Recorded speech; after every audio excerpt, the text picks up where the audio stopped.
fii 35 hectares la maanaam 15 hectares aménagés ci biir 35 hectares yooyu maanaam 15 hectares aménagés mooy 15 hectares yu am ndox mën nga cee installer asperseur mën nga cee installer goutte à goutte. fii tamit li ñi nga xamante ne moom la ñu gën di béy mu ngi nekk oignon piment gombo. fii dañ fiy liggéey à chaque jour nekkul par campagne kese daa nekk chaque jour ñoo ngi fi maanaam lii buy jeex rek ñuy def leneen. muy nawet ak muy noor. Biram Sarr travaille à la ferme agropastorale d'Agababou dans la région de Thiès. Cette ferme, installée par l'ANIDA, a créé des emplois pour 34 jeunes vivant dans la zone, organisés en GIE. Ces jeunes assurent eux-mêmes le financement de leurs activités. bu ñuy débuter campagne dañuy dem ci banque bi maanaam signé ak moom ay kayit mu lebal ñu maanaam somme bi nga xamante ne moom la ñuy soxla pour maanaam campagne bi. boo demee ba récolte lépp loo xamante ne récolté nañ ko jaay ko dañ koy verser banque. aussi tamit am nañ fi compte boo xamante ne ñu ngi koy wax compte amortissement pour en cas leneen lu fi war a yàqu. Grâce aux différentes spéculations horticoles et à la production de lait, Biram et ses amis arrivent à dégager des marges bénéficiaires confortables. année boobu li nga xamante ne moom lañ liggéeyoon yëpp mu ngi nekkoon 36 millions. ku nekk amoon na 1,8 million waa ci année bi waa ci benn campagne rek ku nekk amoon na 1,8 million. lu toll nii ku la ko installé ne la kaay nga ñàkk si jëriñu baax na tamit nga ciy def loo xamante ne keneen bu ñëwee dina fekk loo xamante ne yow mi fi nekkoon ni donte sa doole mënul nga def lépp tamit yaa ngi doon def ab tuut bu ñëwee mun a roy ci loolu ndax lii njëriñ la boo xamante ne kenn waru ko bàyyi mukk mu dem ci suuf. wax dëgg na yàlla am na ñoo xamante ne depuis bi ñu fi duggee ba léegi wutatuñu leneen. À l'évidence, la mise en place de cette ferme impacte positivement sur la vie de Biram et celle de sa famille.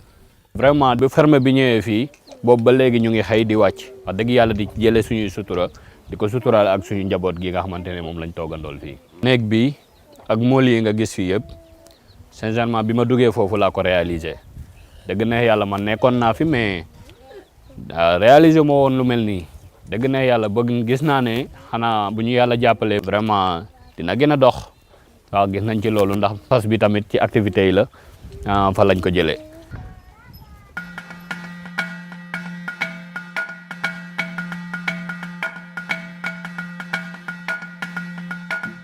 Des fermes comme celle-ci, l'ANIDA en a déjà érigé 104 avec à la clé quelques 10 000 emplois.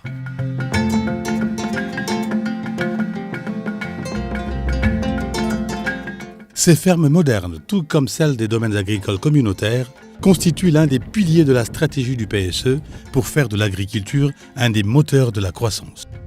À cela s'ajoute la modernisation des exploitations familiales, l'émergence d'un entrepreneuriat agricole basé sur une synergie intelligente entre l'agrobusiness et l'agriculture familiale et des stratégies pertinentes d'adaptation au changement climatique.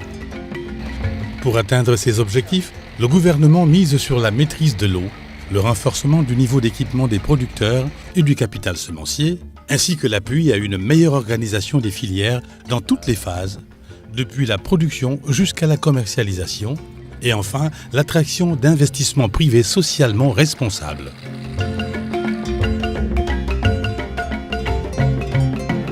L'autosuffisance est devenue le maître mot de la politique agricole. Les résultats obtenus sont assez éloquents. Le riz paddy est passé de 405 000 tonnes en 2012 à 950 779 en 2016, soit plus qu'un doublement de la production. La filière oignon a déjà dépassé l'objectif fixé en 2017 de produire 350 000 tonnes. Déjà en 2016, 400 000 tonnes ont été récoltées, permettant à notre pays de couvrir pour au moins 8 mois ses besoins. Il en est de même pour les filières tomates et pommes de terre.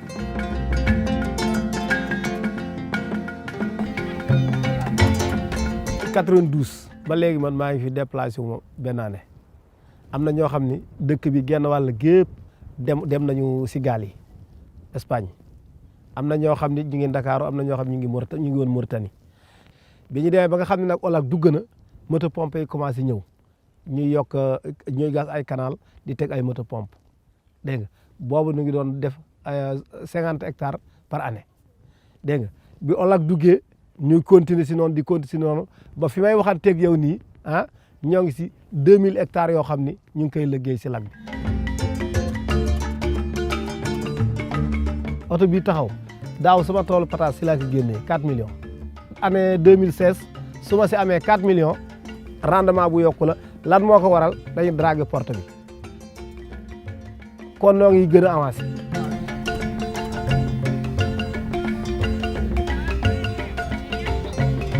léegi ñi woon Espagne ñu ngi daw di ñëw ñi woon Mauritanie daw nañu ñëw fi may waxanteeg yow nii bare na moodu yoo xam ni dellooto ñu ngi bay ñu ngi si pataas bi ñu ngi si ñambi ji.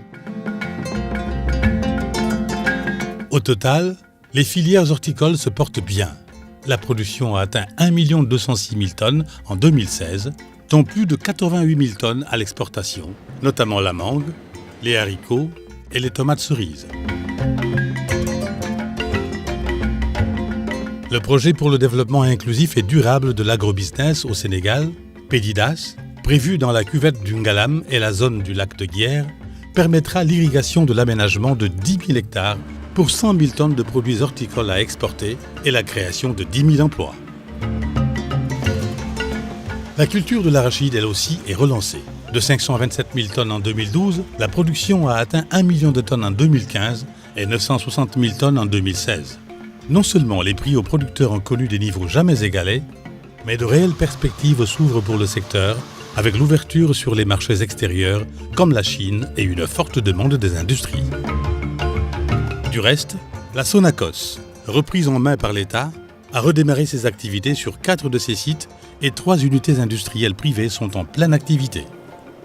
Aujourd'hui, un accent particulier est mis sur l'autosuffisance en riz à travers la riziculture irriguée et pluviale. En fait, le volet agricole du PSE, décliné dans le programme de relance et d'accélération de la cadence de l'agriculture au Sénégal, PRACAS, s'inscrit résolument dans une dynamique d'accélération des performances et des rendements. bu njëkk bi ñun dañu doon jógee fi ak waa Sodagri ñu jógee fi dem ba Guinée wala Gambie ut foofu matériel yàlla def na matériel ñëw na usine bi nekkoon fii dafa tojoon léegi am nañu usine ren la ñu ko defar boobu fu mu nekk ni commencé na wol ceeb bi am nañu matériel am na parcelles yi nga xam ne def nañu ko réhabilitation am na lag lu des mais ñun daal depuis 2012 ba tey lu ñu am fii yàlla rek moo xam fu mu toll parce que am na paysans yu bari yi nga xam ne dañoo dawoon fii ñëw nañu am nañ suñu doom yi nga xam ne xale yu góor yi nga xam ne dañu doon jógee fii dem bitim réew léegi suñu organisation yi commission yi yëpp xale yu góor yi ñoo nekk foofu. Rien que dans la vallée du fleuve Sénégal, zone stratégique pour la riziculture, différents projets et programmes en cours sont évalués à plus de 170 milliards de francs CFA. Plus de 31 000 hectares de terre ont été aménagés, réhabilités ou réfectionnés. Le parc de matériel agricole et d'irrigation a été modernisé et renforcé avec 800 tracteurs, 50 moissonneuses-batteuses, 65 batteuses à riz, 1000 groupes motopompes subventionnés à hauteur de 60% par l'État. 8 stations de pompage, 18 petites unités installées et le quasi-doublement des capacités de stockage avec la construction de plus d'une centaine de magasins. maa ngi jiite producteurs yoo xam ne ñu ngi dem 320 producteurs góor ak jigéen sunu surface mi ngi nekk 272 hectares xam nga fii tey amoo problème conservation padi amoo problème parce que am na magasin capacité 1500 tonnes tey lu kenn ci produit ci ceeb am na fu ma ko def.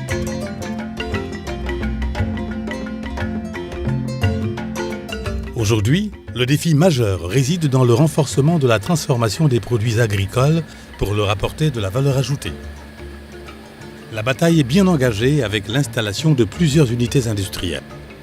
Ainsi, on note une nette amélioration du plateau technique des unités de transformation, améliorant ainsi fortement la qualité du riz de la vallée. C'est dire que de réels efforts ont été consentis par les pouvoirs publics pour booster le secteur agricole et gagner définitivement le pari d'une agriculture moderne et rentable.